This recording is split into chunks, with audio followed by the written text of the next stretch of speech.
The autumn leaves fell like whispered confessions across the marble headstone as Marcus Whitfield dropped to his knees in the soft grass. His tailored suit, worth more than most people's monthly salary, pressed into the damp earth without hesitation.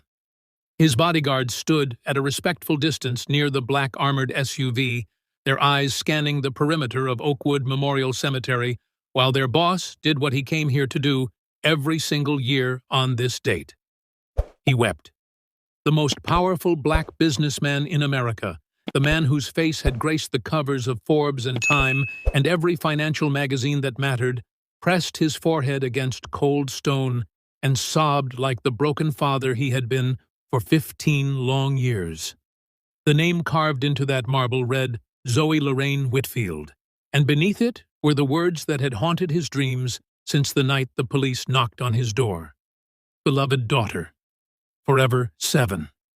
But what Marcus Whitfield did not know, what he could not possibly have known as his tears fell onto the grave of the child he believed he had buried, was that 60 feet away, hidden behind the thick trunk of an ancient oak tree, a 22-year-old woman with his exact same eyes was watching him. Her hands trembled against the rough bark. Her heart pounded so loudly she was certain the bodyguards would hear it. And the question that had consumed her entire adult life finally had an answer she was not sure she was ready to accept. If this story is already gripping your heart, take a moment to subscribe to Acts of Depth and hit that notification bell. When you like and share these stories, you help bring more moments of truth, redemption, and justice into the world. Now, let me take you back 15 years to the night that shattered one man's world and created a mystery that would span more than a decade. Marcus Whitfield had not always been a billionaire. He had grown up in a 2-bedroom apartment in southeast Atlanta, the youngest of 4 children born to a nurse and a postal worker who believed that hard work and education were the only tickets out of poverty. His mother worked double shifts at Grady Memorial Hospital while his father walked his mail route in rain and shine and snow, and together they saved every spare penny for their children's futures. Marcus had inherited their work ethic and multiplied it by a factor his parents could never have imagined. He earned a scholarship to Georgia Tech, graduated top of his class in computer engineering, and started his first company in a garage with $3,000 he had saved from summer jobs. That company became Whitfield Technologies. Within 10 years, it had revolutionized data security for financial institutions. Within 15 years, Marcus had expanded into real estate development, renewable energy, and telecommunications. By the time he was 35 years old, he was worth more than $2 billion and showed no signs of slowing down. But money had never been the point. Money was just the tool Marcus used to build the life he actually wanted. And that life had a center that glowed brighter than any profit margin or stock valuation. Her name was Lorraine. He met her at a charity gala when he was 28 years old, and she was a pediatric resident at Children's Healthcare of Atlanta. She wore a deep blue dress that matched her laugh, warm and enveloping, and completely unimpressed by his net worth. When he tried to make conversation about his business ventures, she steered the discussion toward childhood vaccination rates in developing nations. When he offered to make a donation in her name, she told him the money would be better spent on her hospital's music therapy program. She challenged him in ways no one else dared to, and within 6 months, he knew he would spend the rest of his life trying to be worthy of her.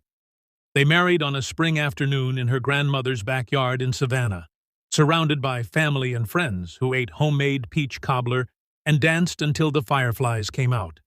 And 2 years later, Lorraine placed a tiny bundle in Marcus's arms and watched his entire world rearrange itself around the weight of his newborn daughter. Zoe Lorraine Whitfield was born with her mother's smile and her father's determination. Even as an infant, she seemed to study the world with an intensity that suggested she was already making plans for how to improve it. She spoke her first word at 9 months, took her first steps at 11, and by the time she was 3, she was asking questions about how airplanes stayed in the sky and why the ocean was salty. Marcus had thought he understood love before Zoe was born. He had been wrong.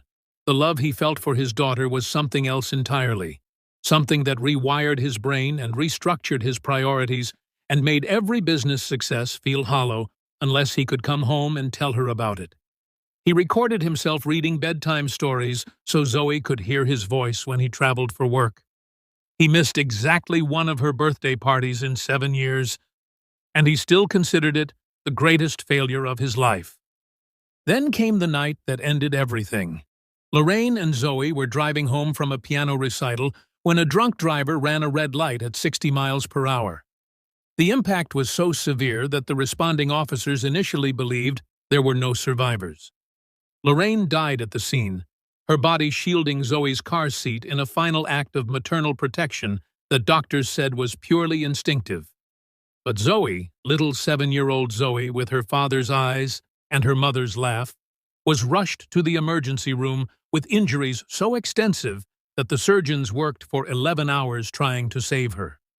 Marcus received the call while he was in a board meeting in New York City.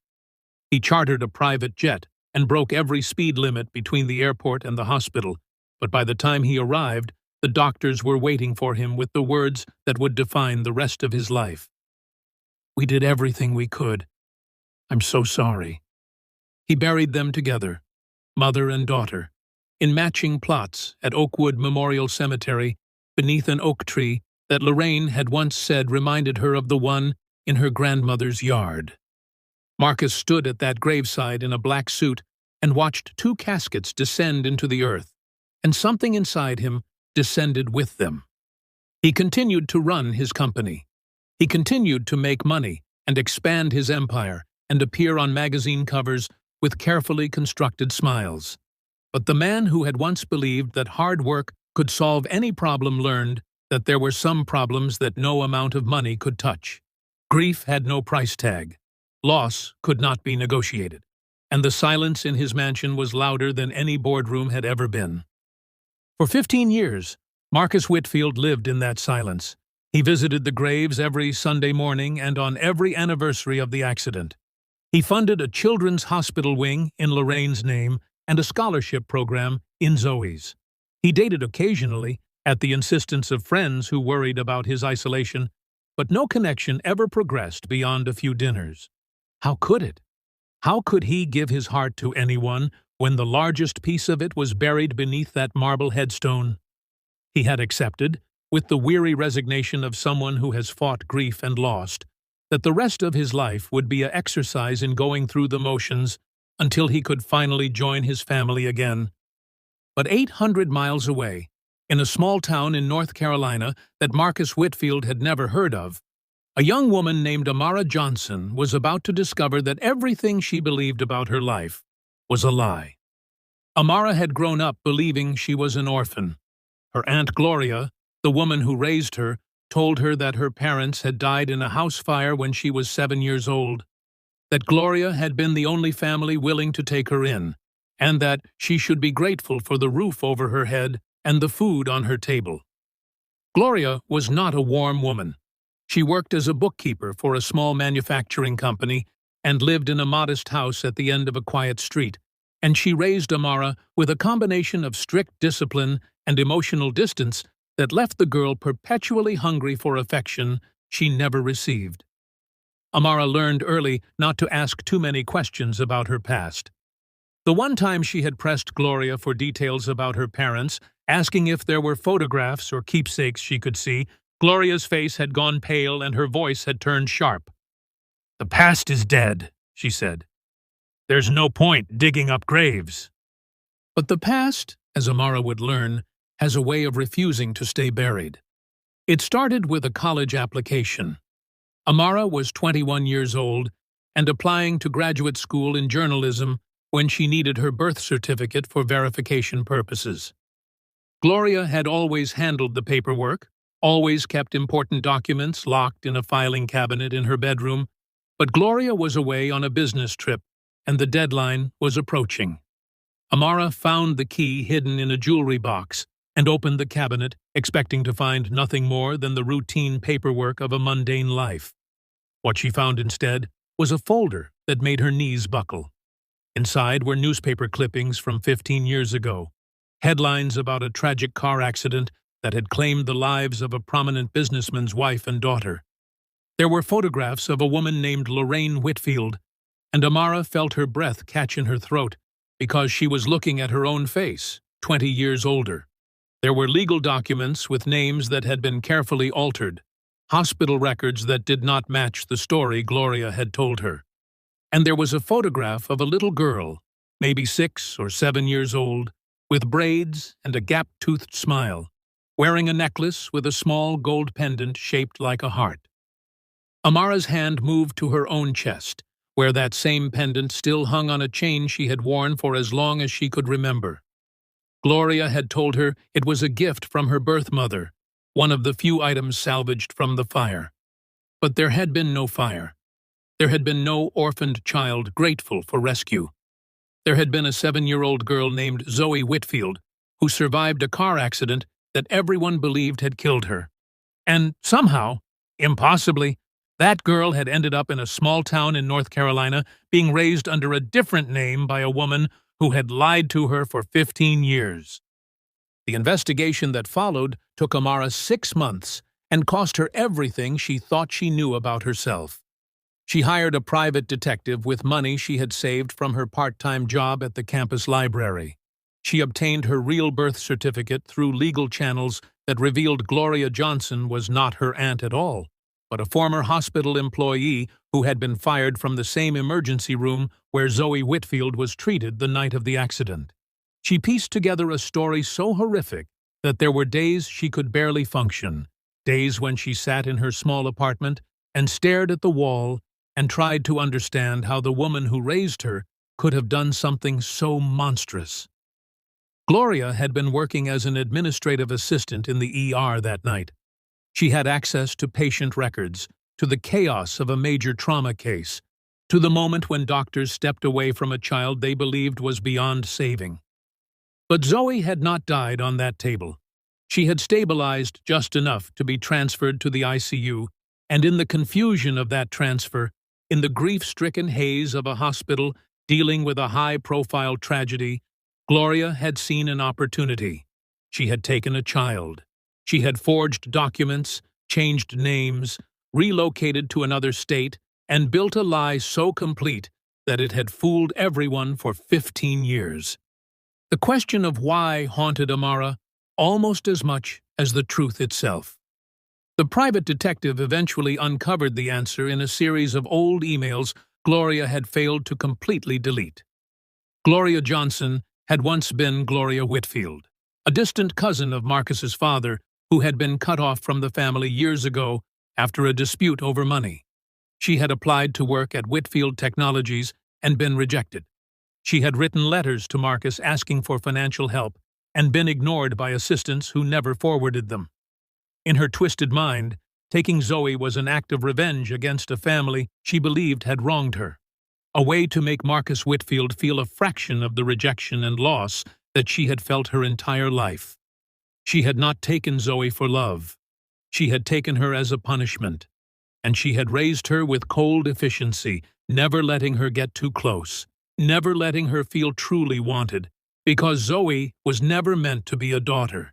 She was meant to be a constant, living reminder of what Gloria had taken from the man who had ignored her.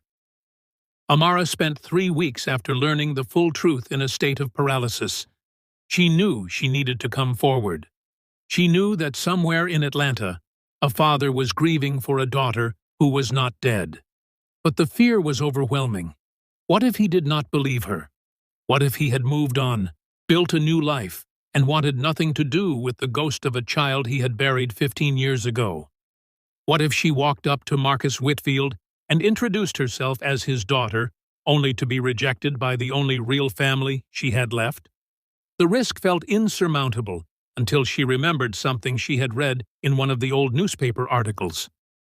Marcus Whitfield visited his family's graves every Sunday morning without fail. He had done so for 15 years. He had never stopped grieving. He had never let go. That was how Amara found herself hiding behind an oak tree at Oakwood Memorial Cemetery on a golden October morning, watching a billionaire weep at a grave that bore her birth name.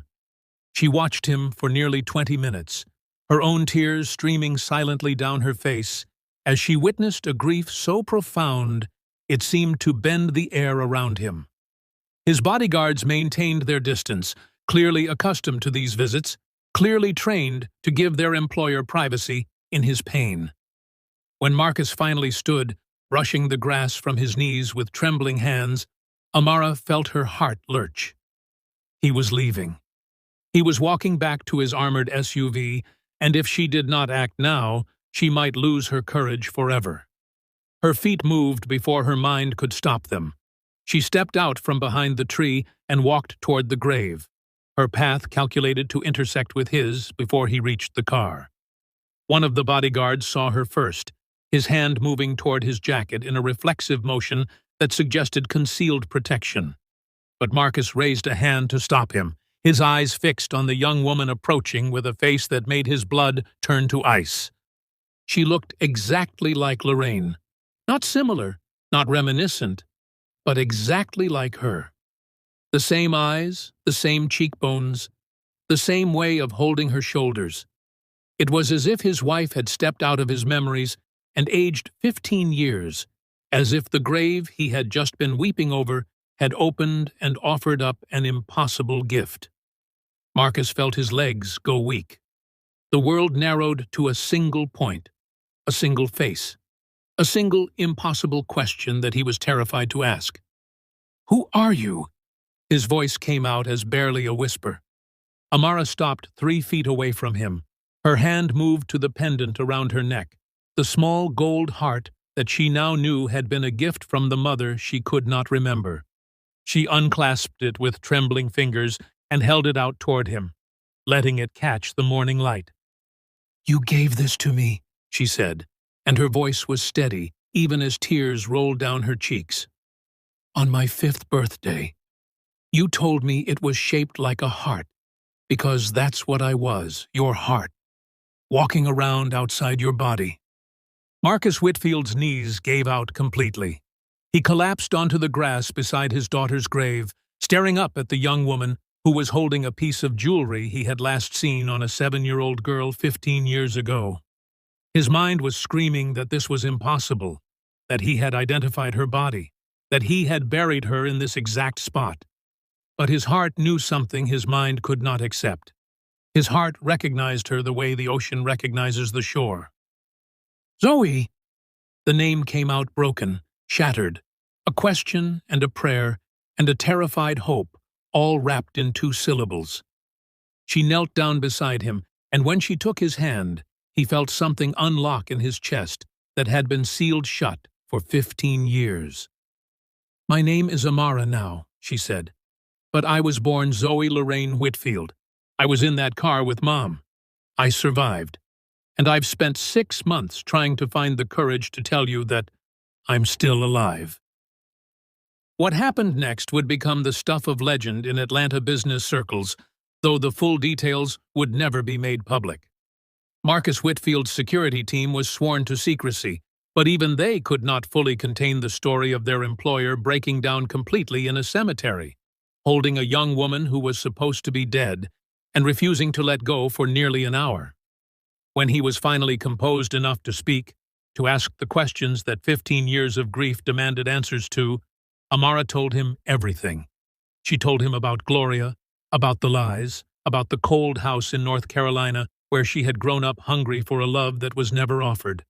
She told him about finding the folder, about the detective, about the months of investigation that had led her to this moment. And she told him about the fear that had almost kept her away. The terror that he might not want her after all this time. Marcus pulled back just far enough to look at her face, to trace the features that were so achingly familiar, to see his wife and his daughter and his own reflection all at once. "I have never stopped wanting you," he said, his voice raw,